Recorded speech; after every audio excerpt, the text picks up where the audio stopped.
প্রত্যন্ত সুন্দরবনের বাসন্তী ব্লকের জয়গোপালপুর গ্রাম।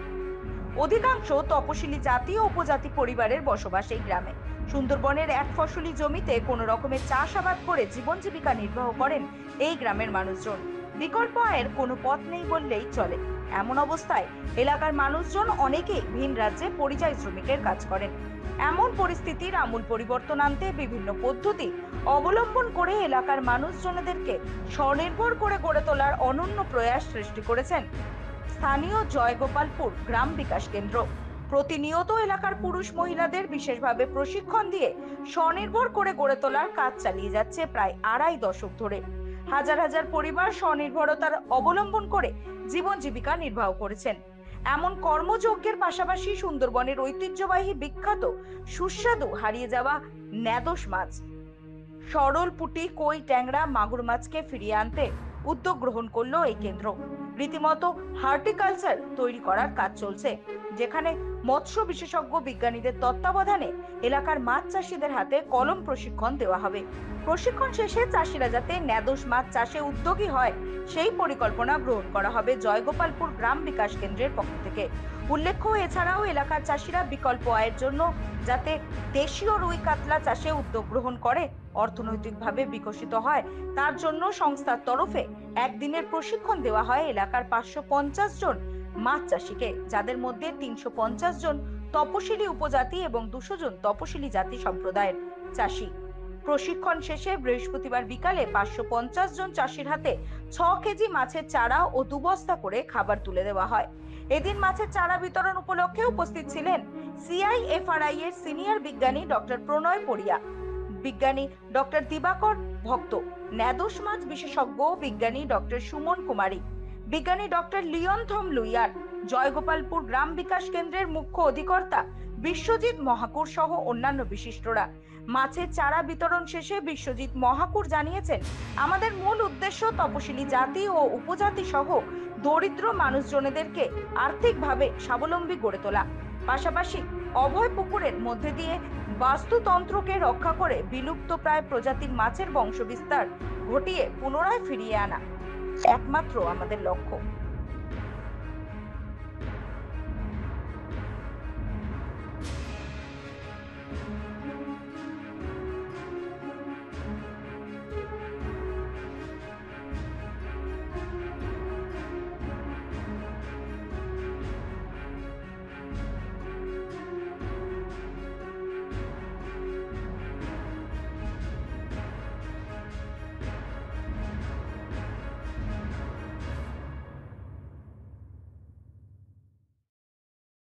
বেশ কিছু বছর ধরে দেখতে পাচ্ছি যে আমরা ছোটবেলায় খাল, বিল, ভাঙড়, তারপরে নানা রকমের ছোট জলাশয়ে যে সকল ছোট মাছ, যেমন পুঁটি মাছ, ন্যাদোস মাছ, প্যাকাল মাছ, কই, মাগুর, শিঙি, বেলে, চেলা মাছ, সরল পুঁটি, এইগুলো যে ছিল, এইটা কিন্তু গরিব মানুষের একটা বিশাল একটা পুষ্টির যোগান ছিল গ্রামাঞ্চলে।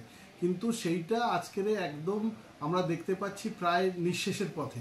এই যে ছোট মাছের বংশ ধ্বংস হচ্ছে, এটা খুঁজতে গিয়ে আমরা বেশ কিছু চাষি, বিজ্ঞানী, নানা রকমভাবে বিভিন্ন প্ল্যাটফর্মে আলোচনা করা, তাদের সঙ্গে মতামত নেওয়া এবং নিজেরাও পর্যবেক্ষণ করে যা খুঁজে পেয়েছি, সেটা হচ্ছে যে আমরা যেদিন থেকে এইসব কেমিক্যাল ফার্মিং শুরু করলাম, যে আমাদের রাসায়নিক দিয়ে আমরা বেশি বেশি অধিক ফসল ফলাবো, রোগ পোকামাকড় মারবো, সেইটা করতে গিয়ে আমরা অজান্তে আমাদের ছোটোখাটো এইসব খালে বিলে যেসব জায়গায় আমাদের এই ছোটো মাছগুলো বংশ জন্মাতো, তাদের বাস্তুতন্ত্রটাই পুরো নষ্ট করে ফেললাম। এবং তাদের যেটাকে বলে যে জীব সাধারণত তার বাস্তুতন্ত্রটা খুব ভীষণ গুরুত্বপূর্ণ। বিশেষ করে যারা এখন আমরা এই পরিবেশ নিয়ে চর্চা করছি, তারা সবাই জানি যেমন বন্ধু পোকা মারলে পরে ফসল কমে যাচ্ছে, হ্যাঁ, সেখানে মৌমাছি, ভ্রমর, এগুলো যাতে না মরে সেগুলোকে এখন সংরক্ষণ করার কথা সবাই আমরা চিন্তা করছি। তেমনি এই ছোটো মাছের বংশ কেমিক্যাল ফার্মিংয়ের কারণে যেমনি নষ্ট হয়েছে,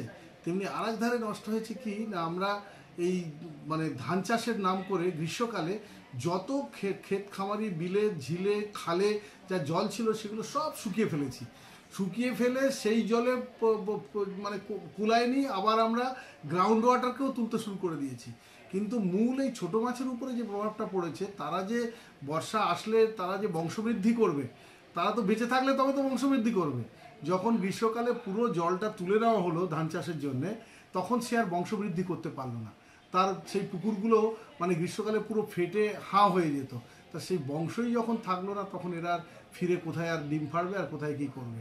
লুকিয়ে টুকিয়ে কোনো রকম কোনো দু চারটে জলাশয় যেগুলো আছে সেইগুলো থেকে এরা আষাঢ় মাসে আবার বেরিয়ে হয়তো একটু আধটু ডিম টিম পাড়ে, কিন্তু তাও সেই ডিম অধিকাংশ ফার্টিলাইজ হয় না, কারণ সেই ধরনের ঘাস চুচকো, বারবার বলছি যে এদের একটা পুকুরের বাস্তুতন্ত্র আছে, এই ছোট জলাশয়েরও একটা বাস্তুতন্ত্র আছে, সেখানে নানা রকম ঝাঁঝি এরা সব থাকতো, শ্যাওলা, সেইখানে এরা সব বেঁচে থাকতো, তাদের ডিম পাড়তো। তা সেইগুলো আমরা সব নষ্ট করে ফেলেছি মানুষ, যে কারণে আজকে এই সংখ্যা কমে যাচ্ছে।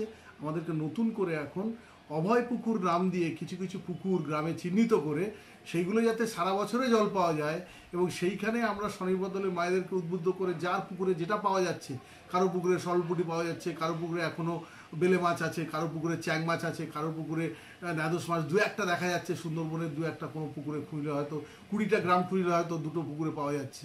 তা সেই সমস্তগুলো নিয়ে এসে আমরা এই অভয় পুকুরে তার বাস্তুতন্ত্রকে ঠিকমতো করে পালন করে সেখানে কোনো রকম কেমিক্যাল যাতে না যেতে পারে তার প্রোটেকশন নিয়ে আমরা এইগুলোকে অভয় পুকুর নাম করে আমরা সংরক্ষণ করছি। এখানে আমাদের পশ্চিমবঙ্গ সরকারের বায়োডাইভার্সিটি বোর্ড আমাদেরকে সাহায্য করেছে, এবং আরও ইচ্ছা আছে, আমরা একটা বড় প্রপোজাল জমা দিয়েছি পশ্চিমবঙ্গ বায়োডাইভার্সিটি বোর্ডকে, যে আমরা এখানে প্রত্যেকটা পঞ্চায়েতে এরকম যদি একটা করে অভয় পুকুর করতে পারি, তাহলে ওই হারিয়ে যাওয়া মাছগুলোকে আবার আমরা ওই সমস্ত জলাশয় এবং এই এলাকাতে ফিরিয়ে আনতে সমর্থ হব।